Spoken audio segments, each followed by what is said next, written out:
السلام علیکم ورحمۃ اللہ وبرکاتہ۔ ہم دونوں میاں بیوی گھر میں اکیلے رہتے تھے۔ مجھے پکا شک ہو گیا تھا کہ میرے پیچھے میری بیوی کچھ گڑبڑ کرتی ہے۔ میں نے ایک ترکیب سوچی اور ایک دن اسے میکے بھیج کر گھر میں خفیہ کیمرے لگوا دیے۔ کچھ دن گزرے تو جب میں نے ریکارڈنگ دیکھی تو میرے ہوش اڑ گئے کہ میری بیوی گھر میں کیا کیا کرتی تھی۔ صبح کے 7 بج رہے تھے، کھڑکی کے پردوں سے دھوپ اندر آ رہی تھی، لیکن میرا ذہن بہت پریشان تھا۔ میں نے کروٹ بدلی تو دیکھا عائشہ بیڈ پر نہیں تھی۔ وہ ہمیشہ جلدی اٹھ جاتی تھی، لیکن آج اس کی یہ خاموشی مجھے سکون دینے کی بجائے بے چین کر رہی تھی۔ میں اٹھا اور واش بیسن پر جا کر ٹھنڈے پانی سے منہ دھویا کہ شاید دل کی گھبراہٹ کم ہو جائے، لیکن پچھلے کئی دنوں سے جو آگ میرے اندر لگی تھی وہ ٹھنڈے پانی سے بھی نہیں بجھ رہی تھی۔ میں کمرے سے نکلا تو عائشہ کچن میں ناشتہ بنا رہی تھی۔ وہ تیزی سے کام کر رہی تھی، لیکن بار بار نظریں دیوار والی گھڑی پر ڈال رہی تھی۔ جیسے ہی اس نے مجھے حال میں دیکھا، اس کے چہرے پر ایک عجیب سی گھبراہٹ آ گئی، جسے اس نے جلدی سے ایک جھوٹی مسکراہٹ کے پیچھے چھپانے کی کوشش کی۔ اس نے دھیمی سی آواز میں کہا کہ آپ اٹھ گئے؟ میں بس ناشتہ لا ہی رہی ہوں۔ میں صوفے پر بیٹھ گیا اور اخبار اٹھا لیا، لیکن میرا دھیان خبروں میں نہیں بلکہ عائشہ کی حرکات پر تھا۔ وہ پراٹھا پلیٹ میں رکھتے ہوئے ایک دم رک گئی اور ہچکچاتے ہوئے مجھ سے پوچھا کہ آج آپ کو آفس سے واپسی میں کتنی دیر لگے گی؟ کب تک گھر آئیں گے؟ میرا ہاتھ اخبار پر رک گیا۔ مجھے ایک زوردار جھٹکا لگا۔ وہ بار بار یہ کیوں پوچھتی تھی؟ کیا اسے میرے جانے کا انتظار رہتا تھا، یا وہ یہ جاننا چاہتی تھی کہ گھر کب تک خالی ملے گا؟ پچھلے کئی ہفتوں سے وہ یہی سوال کر رہی تھی، اور مجھے لگ رہا تھا کہ وہ میرے غیر موجودگی کا حساب رکھ رہی ہے۔ میں نے نظریں اٹھا کر اسے دیکھا تو اس کا چہرہ کچھ اترا ہوا لگ رہا تھا۔ میں نے سختی سے جواب دیا کہ تمہیں میرے آنے سے کیا لینا دینا؟ آج مجھے دیر ہو جائے گی، شاید شام ڈھلے تک واپس آؤں۔ اس نے بس ایک لمبی سانس لی اور ٹھیک ہے کہہ کر کچن میں واپس چلی گئی۔ اس کا یہ سکون میرے غصے کو اور بڑھا رہا تھا۔ میں ناشتہ وہیں چھوڑ کر اپنا بیگ اٹھا کر باہر نکل گیا۔ سارا راستہ بائک چلاتے ہوئے میرے ذہن میں ایک ہی سوال تھا کہ آخر میرے پیچھے ایسا کیا ہوتا ہے کہ اسے ہر وقت میری واپسی کی فکر لگی رہتی ہے۔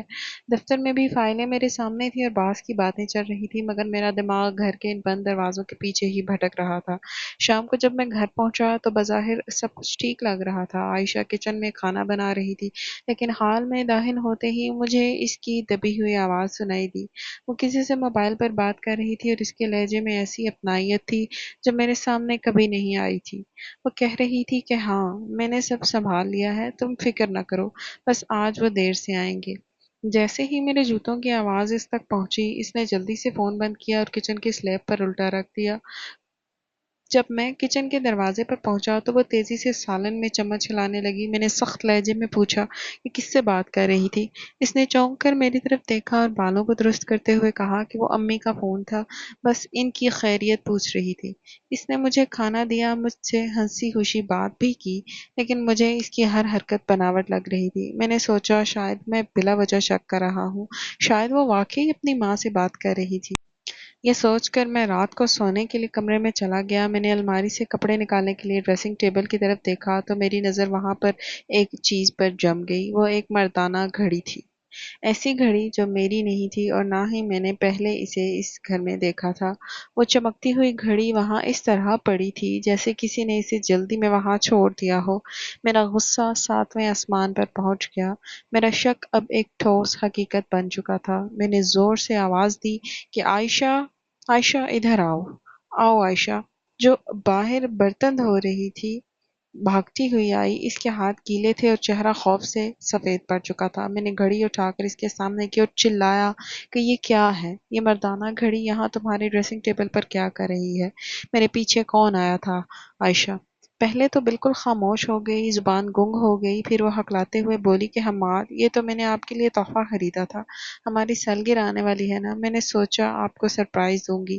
آپ نے تو اسے پہلے ہی دیکھ لیا، مجھے تو اسے پیک کرنا تھا۔ وہ گھڑی میرے ہاتھ سے لینے لگی، لیکن میں نے اسے پیچھے کر لیا۔ اس کا چہرہ بالکل پیلا پڑ چکا تھا اور آنکھوں میں وہ خوف تھا جو ایک چور کی آنکھوں میں ہوتا ہے۔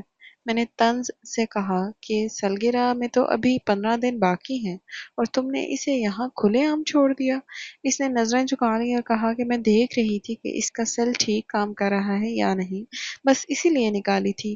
میں نے ایک گہری سانس لی۔ میرا دل چاہ رہا تھا کہ میں اس کی بات مان لوں، لیکن دماغ کہہ رہا تھا کہ یہ جھوٹ ہے۔ میں نے اسے خاموشی سے گھڑی واپس کر دی، لیکن میں نے دیکھا کہ اس نے اسے پہننے کے لیے دینے کی بجائے جلدی سے الماری کے سب سے نیچے والے خانے میں چھپا دیا۔ میں نے پوچھا کہ چھپانے کی کیا ضرورت ہے؟ ابھی دے دو۔ پیک کرنے کی کیا ضرورت ہے؟ میں نے گھڑی لینے کی کوشش کی، لیکن اس نے سختی سے منع کر دیا۔ ہم دونوں بیڈ پر لیٹ گئے، لیکن اس رات نیند مجھ سے کوسوں دور تھی۔ عائشہ تھوڑی دیر بعد سو گئی، مگر میں چھت کو گھورتا رہا۔ میرے کانوں میں وہی جملے گونج رہے تھے، بس آج وہ دیر سے آئیں گے۔ وہ گھڑی، وہ فون کال اور بار بار کا واپسی کا وقت پوچھنا، سب کڑیاں مل رہی تھی۔ مجھے یقین ہو چکا تھا کہ میرے گھر میں میرے پیچھے کچھ ایسا ہو رہا ہے جو میری عزت کو مٹی میں ملا دے گا۔ اگلے دن دفتر میں بھی میرا برا حال تھا۔ فائلیں کھلی تھی، کمپیوٹر کی اسکرین سامنے تھی، لیکن میری آنکھوں کے سامنے وہی سنہری گھڑی اور عائشہ کا پیلا چہرہ گھوم رہا تھا۔ گھڑی کی ٹک ٹک مجھے ہتھوڑے کی طرح محسوس ہو رہی تھی۔ 12 بجے کے قریب مجھ سے مزید بیٹھا نہ گیا۔ ایک ایسی عجیب سی گھبراہٹ نے مجھے جکڑ لیا۔ میں نے سوچا کہ آخر میں یہاں بیٹھ کر خود کو کیوں اذیت دے رہا ہوں؟ کیوں نہ ابھی گھر جا کر دیکھوں کہ عائشہ اس وقت کیا کر رہی ہے۔ میں نے جلدی سے اپنا کام سمیٹا اور باس کو کوئی بہانہ بنا کر آفس سے نکل آیا۔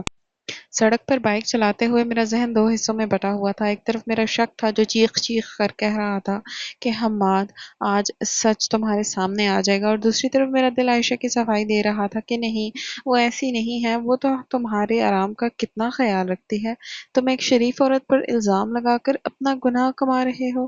میں نے سر جھٹکا اور ان خیالات کو دور کرنے کی کوشش کی، لیکن وہ شک کسی زہریلی بیل کی طرح میرے پورے وجود میں پھیل چکا تھا۔ جب میں اپنی گلی کے موڑ پر پہنچا تو بائک کی رفتار دھیمی کر دی تاکہ انجن کی آواز سن کر کوئی الرٹ نہ ہو جائے۔ میں نے گھر کے سامنے بائک کھڑی کی اور تھوڑی دیر میں ہی کھڑا رہ کر گھر کے بند دروازے کو دیکھتا رہا۔ باہر سے جب سب کچھ سکون نظر آ رہا تھا، لیکن میرے اندر طوفان تھا۔ میں نے آگے بڑھ کر دروازے کی بیل بجائی، ایک بار، دو بار، تین بار، لیکن اندر سے کوئی جواب نہیں آیا۔ عام طور پر تو عائشہ پہلی ہی بیل پر دوڑی چلی آتی تھی، اسے پتا ہوتا تھا کہ کوئی کام والا یا ڈاکیا ہو سکتا ہے، مگر آج مکمل خاموشی تھی۔ میرے سینے میں دھڑکن تیز ہو گئی۔ میں نے اب زور زور سے دروازہ پیٹنا شروع کر دیا، جیسے میں لکڑی کے دروازے کو نہیں بلکہ اپنی شک کی دیوار کو توڑنا چاہ رہا ہوں۔ میں نے اونچی آواز میں پکارا کہ عائشہ، عائشہ، دروازہ کھولو۔ اندر سے ابھی بھی کوئی آواز نہیں آ رہی تھی۔ 5 منٹ گزر گئے، پھر 6 منٹ۔ میرے ماتھے پر پسینہ آ چکا تھا۔ میں سوچ رہا تھا کہ اگر وہ گھر میں اکیلی ہے تو اسے ابھی تک تو سن لینا چاہیے تھا۔ کیا وہ سو رہی ہے یا پھر اندر کوئی ایسا ہے جسے وہ چھپا رہی ہے؟ میرا خون کھولنے لگا۔ میں نے آخری بار پوری طاقت سے دروازہ بجایا تو اچانک تالا کھلنے کی آواز آئی۔ دروازہ تھوڑا سا کھلا اور عائشہ سامنے کھڑی تھی۔ اس کے بال بکھرے ہوئے تھے، دوپٹہ کنڈے پر ڈھلک رہا تھا اور وہ ہانپ رہی تھی جیسے ابھی ابھی کہیں سے بھاگ کر آئی ہو۔ اس کے چہرے پر ہوائیاں اڑ رہی تھی۔ اس نے ہکلاتے ہوئے پوچھا کہ آپ اس وقت کیسے آ گئے؟ اس کی آنکھوں میں وہ صاف نظر آنے والا ڈر تھا جسے وہ چھپانے میں ناکام ہو رہی تھی۔ میں نے اسے ایک طرف دھکیلا اور غصے سے ہال کے اندر داخل ہو گیا۔ میں نے کہا کہ کیا میرے اپنے گھر آنے کا بھی کوئی خاص وقت مقرر ہوگا؟ دروازہ کھلنے میں اتنی دیر کیوں لگی؟ میں پچھلے 10 منٹ سے باہر کھڑا چیخ رہا ہوں۔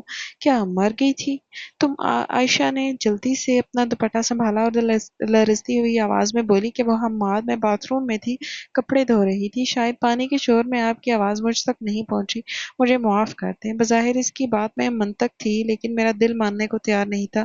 میں نے بغیر کچھ کہے پورے گھر کا چکر لگانا شروع کر دیا۔ جیسے ہی میں تلاشی لے رہا ہوں، میں کچن میں گیا، وہاں برتن بکھرے ہوئے تھے۔ میں گیسٹ روم میں گیا، وہاں بھی سب ٹھیک تھا۔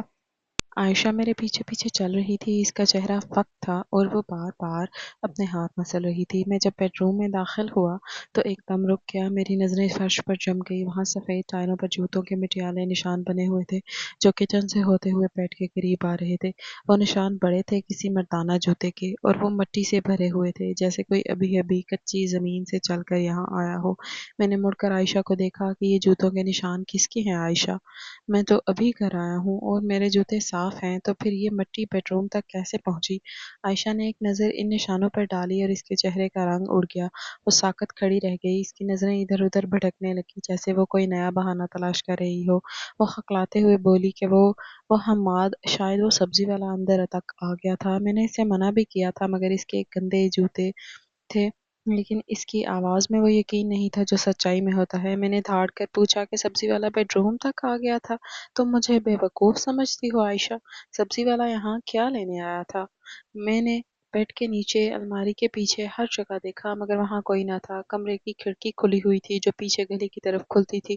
مجھے شک ہوا کہ شاید کوئی وہاں سے نکل گیا ہے، لیکن ثبوت کے نام پر میرے پاس صرف وہ مٹیالے نشان تھے۔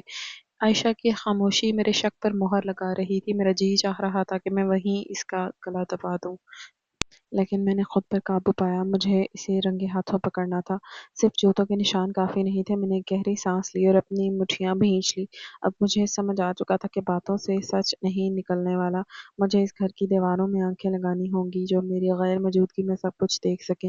میں نے سرد لہجے میں کہا کہ ٹھیک ہے، تم صفائی کر لو، میں جا رہا ہوں، اور اسے وہیں حیرت اور خوف کے عالم میں چھوڑ کر باہر نکل گیا۔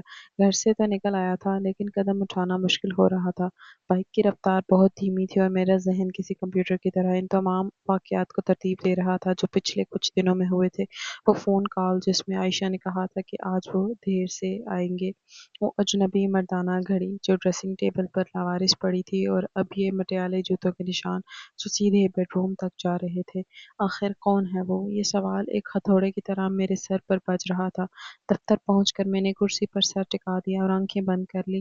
میری آنکھوں کے سامنے عائشہ کا وہ معصوم چہرہ گھوم گیا جو ہر صبح مجھے مسکرا کر رخصت کرتا تھا، مگر اب اس معصومیت کے پیچھے مجھے ایک بھیانک نقاب نظر آنے لگا تھا۔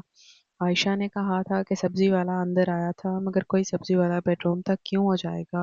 اور اگر وہ آیا بھی تھا تو عائشہ نے دروازہ کھولنے میں اتنی دیر کیوں لگائی؟ کیا وہ اسے پچھلے دروازے سے نکال رہی تھی، یا وہ دونوں وہیں اندر تھے اور میری دستک نے ان کے افسان خطا کر دیے تھے؟ اگلے 3-4 دن میرے لیے کسی جہنم سے کم نہیں تھے۔ میں گھر جاتا تو عائشہ بالکل نارمل نظر آنے کی کوشش کرتی، وہی محبت بھرے لہجے میں بات کرنا، وہی پسندیدہ کھانے بنانا، مگر اب مجھے اس کی ہر خدمت میں ضمیر کی ماری ہوئی ایک جھلک دکھائی دیتی۔ ایک رات جب وہ سو گئی تو میں نے دبے قدموں اٹھ کر وہ الماری کھولی جہاں اس نے گھڑی چھپائی تھی۔ میں نے گھڑی ہاتھ میں لی۔ اس کا چمڑا مہنگا تھا اور ڈیزائن بالکل جدید، یہ کسی عام انسان کی گھڑی نہیں تھی۔ میں نے اسے واپس وہیں رکھ دیا۔ جب کوئی ثبوت محفوظ کیا جاتا ہے، میرے اندر ایک جنگ چھڑی ہوئی تھی۔ ایک طرف ہمارا 2 سال کا ساتھ تھا، وہ لمحے جو ہم نے ہنستے مسکراتے گزارے تھے، اور دوسری طرف یہ شک جو اب یقین کی حدوں کو چھو رہا تھا۔ میں نے سوچا شاید میں عائشہ سے براہ راست پوچھ لوں، اسے دیوار سے لگا کر سچ اگلوا لوں، مگر پھر خیال آیا کہ اگر وہ جھوٹی ہوئی تو کبھی اعتراف نہیں کرے گی بلکہ مزید ہوشیار ہو جائے گی۔ مجھے اسے رنگے ہاتھوں پکڑنا تھا، مجھے وہ چہرہ دیکھنا تھا جو میری غیر موجودگی میں میرے بیڈ تک پہنچ رہا تھا۔ چوتھے دن کی صبح جب میں ناشتے کی میز پر بیٹھا، میں نے عائشہ کے چہرے کا جائزہ لیا۔ وہ خاموشی سے چائے کی پیالی میرے سامنے رکھ رہی تھی۔ میں نے سنجیدگی سے پکارا کہ عائشہ، تم کتنے عرصے سے اپنے مائکے نہیں گئی؟ میرا خیال ہے پچھلے 2 مہینوں سے تم کہیں نہیں نکلی، گھر کے کاموں میں دب کر رہ گئی ہو۔ میں نے بڑے پیار بھرے لہجے میں کہا، حالانکہ میرے اندر نفرت کا لاوا ابل رہا تھا۔ عائشہ کی آنکھوں میں ایک دم چمک آ گئی۔ اس نے کہا کہ جی، امی کا بھی فون آ رہا تھا کہ چند دن کے لیے آ جاؤ، مگر میں نے سوچا آپ اکیلے گھر میں کیسے سنبھالیں گے سب کچھ۔ میں نے مسکرا کر کہا کہ ارے اس کی فکر مت کرو، میں ہاسٹل میں بھی تو رہا ہوں، 2-4 دن ہوٹل سے کھا لوں گا یا خود کچھ بنا لوں گا۔ تم ایسا کرو آج ہی پیکنگ کر لو، میں تمہیں شام کو آفس سے واپسی پر چھوڑ دوں گا۔ وہ خوش ہو گئی۔ اس کی یہ خوشی مجھے کاٹنے کو دوڑی۔ کیا وہ اس لیے خوش تھی کہ اسے مجھ سے چند دن کی آزادی مل رہی تھی؟ کیا وہ اس لیے خوش تھی کہ اب اسے میرے پیچھے چھپ چھپ کر فون نہیں کرنے پڑیں گے؟ میں نے اپنے غصے کو پی لیا اور دفتر چلا گیا۔ شام کو میں اسے اس کے مائکے چھوڑ آیا۔ اس کی ماں اور بہنیں اسے دیکھ کر بہت خوش ہوئیں۔ عائشہ نے بھی مجھے خدا حافظ کہتے ہوئے بڑی محبت سے کہا کہ اپنا خیال رکھیے گا، مگر میرے لیے وہ الفاظ اب زہر آلود تھے۔ جیسے ہی میں عائشہ کو چھوڑ کر واپس مڑا، میں نے سیدھا اس الیکٹرانکس کی دکان کا رخ کیا جس کا پتہ میں نے پچھلے 2 دنوں میں خاموشی سے نکال رکھا تھا۔ میرا دل بہت زور سے دھڑک رہا تھا، مجھے لگ رہا تھا کہ شاید میں کوئی گناہ کرنے جا رہا ہوں، مگر پھر ان جوتوں کے نشانات کی مٹی میری آنکھوں میں پڑنے لگی۔ میں نے دکاندار سے 4 خفیہ کیمرے خریدے۔ وہ اتنے چھوٹے تھے کہ کسی سوئچ بورڈ یا گھڑی کے پیچھے چھپائے جا سکتے تھے۔ میں نے کیمرے سیٹ کرنے والے لڑکے کو بھی ساتھ لیا اور خاموشی سے گھر پہنچ گیا۔